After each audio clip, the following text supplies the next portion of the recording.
Hai hai hai, kembali lagi bersama saya, Miss Sinta. Pada kali ini kita akan belajar tentang struktur lapisan bumi dan lapisan atmosfer. Ini adalah IPAS kelas 6 SD. Baik, pada kesempatan kali ini kalian akan belajar tentang struktur lapisan bumi dan lapisan atmosfer. Mari kita mulai. Apa itu bumi?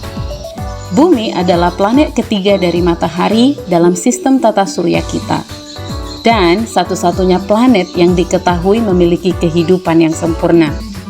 Bumi memiliki berbagai macam kenampakan alam yang menakjubkan, serta berbagai lapisan yang membentuk strukturnya. Mari kita lihat. Apa ini? Ini adalah struktur lapisan bumi. Nah, ketika kita membelah bumi kita ini, maka lapisannya akan nampak seperti ini. Nah, ini adalah yang pertama, itu disebut dengan kerak bumi. Yang kedua, mantel bumi.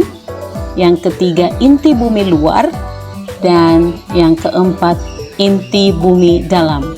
Pada kesempatan kali ini, kita akan melihat satu persatu apa saja struktur lapisan bumi ini. Nah, ini adalah kerak bumi. Kerak bumi ini adalah lapisan terluar dari bumi yang sangat tipis dibandingkan dengan lapisan lainnya. Ada dua jenis kerak bumi, yaitu kerak benua dan kerak samudra. Kerak benua ini lebih tebal dan terdiri dari batuan granit, sedangkan kerak samudra lebih tipis dan terdiri dari batuan basal. Kemudian, kerak benua dapat mencapai ketebalan hingga 70 km, sedangkan kerak samudra biasanya memiliki ketebalan hanya sekitar 5-10 km. Selanjutnya, kita mau melihat mantel bumi. Nah, mantel bumi ini adalah terletak di bawah kerak bumi dan terdiri dari batuan silikat yang kaya akan magnesium dan besi. Kemudian mantel ini dibagi menjadi dua bagian, yaitu mantel atas dan mantel bawah. Bagian atas mantel termasuk lapisan yang disebut astenosfer yang bersifat plastin, dan kemungkinan pergerakan lempeng tektonik juga termasuk di sana. Dan mantel bumi memiliki ketebalan sekitar 2.900 km. Selanjutnya, ada yang disebut dengan inti bumi bagian luar.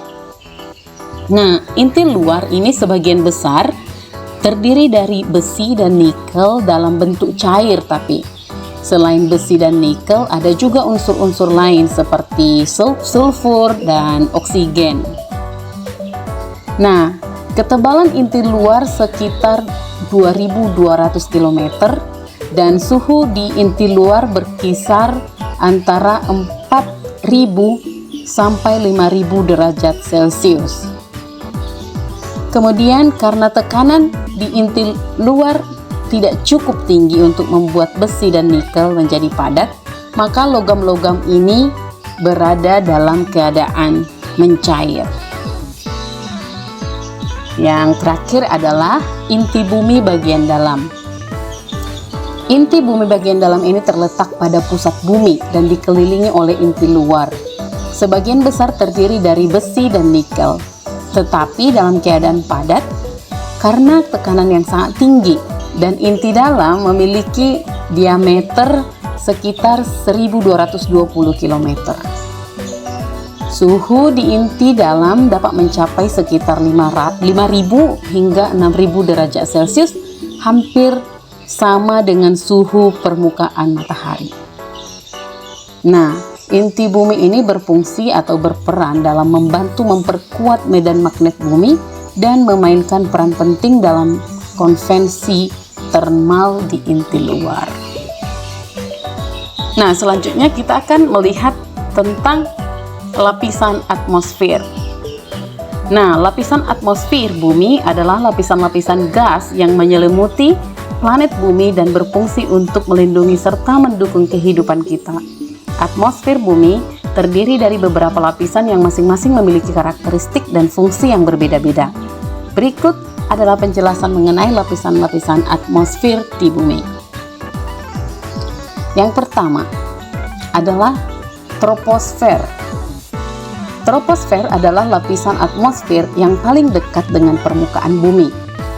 Nah, troposfer ini mencapai ketinggian sekitar 8-15 km, tergantung pada lokasi geografis, atau lebih tebal di daerah khatulistiwa dan lebih tipis di kutub.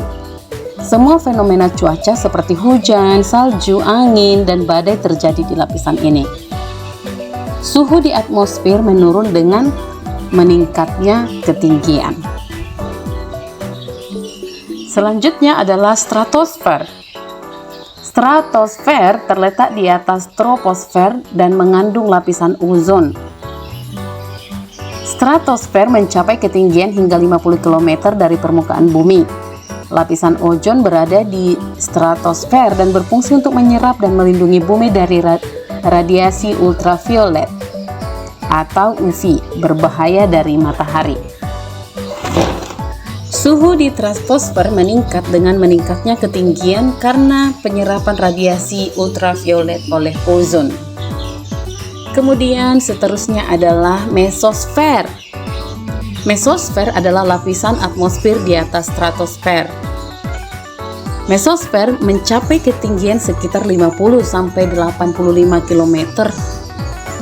Kemudian kebanyakan meteor terbakar habis saat memasuki mesosfer. Karena suhu di mesosfer menurun dengan meningkatnya ketinggian, menjadikannya lapisan terdingin di atmosfer bumi. Selanjutnya adalah termosfer. Termosfer adalah lapisan atmosfer yang sangat tipis namun mengalami peningkatan suhu yang sangat signifikan. Termosfer mencapai ketinggian sekitar 85-600 km. Termosfer mengandung ionosfer, di mana partikel gas terionisasi oleh radiasi matahari. Ini penting untuk komunikasi radio dan penciptaan aurora. Suhu di termosfer dapat mencapai 2500 derajat Celcius atau bahkan lebih, tergantung pada aktivitas matahari. Yang terakhir adalah eksosfer. Eksosfer adalah lapisan atmosfer terluar yang secara bertahap bergabung dengan ruang angkasa. Eksosfer mencapai ketinggian lebih dari 600 km dan dapat meluas hingga 10.000 km. Molekul gas di eksosfer sangat jarang dan dapat melayang keluar ke ruang angkasa. Kesimpulan, jadi bumi adalah planet yang kompleks dengan berbagai lapisan yang memainkan peran penting dalam mendukung kehidupan manusia dan makhluk hidup lainnya. Dari kerak bumi hingga inti bumi, setiap lapisan memiliki karakteristik dan fungsi uniknya masing-masing. Begitu juga dengan atmosfer yang melindungi dan menopang kehidupan dengan berbagai lapisannya. Dengan memahami struktur lapisan bumi dan atmosfer, kita dapat lebih menghargai keindahan dan keragaman planet kita serta pentingnya menjaga kelestariannya. Oke, baik, terima kasih. Sampai bertemu lagi pada pembelajaran berikutnya. Saya Miss Sinta, see you next time. Bye-bye.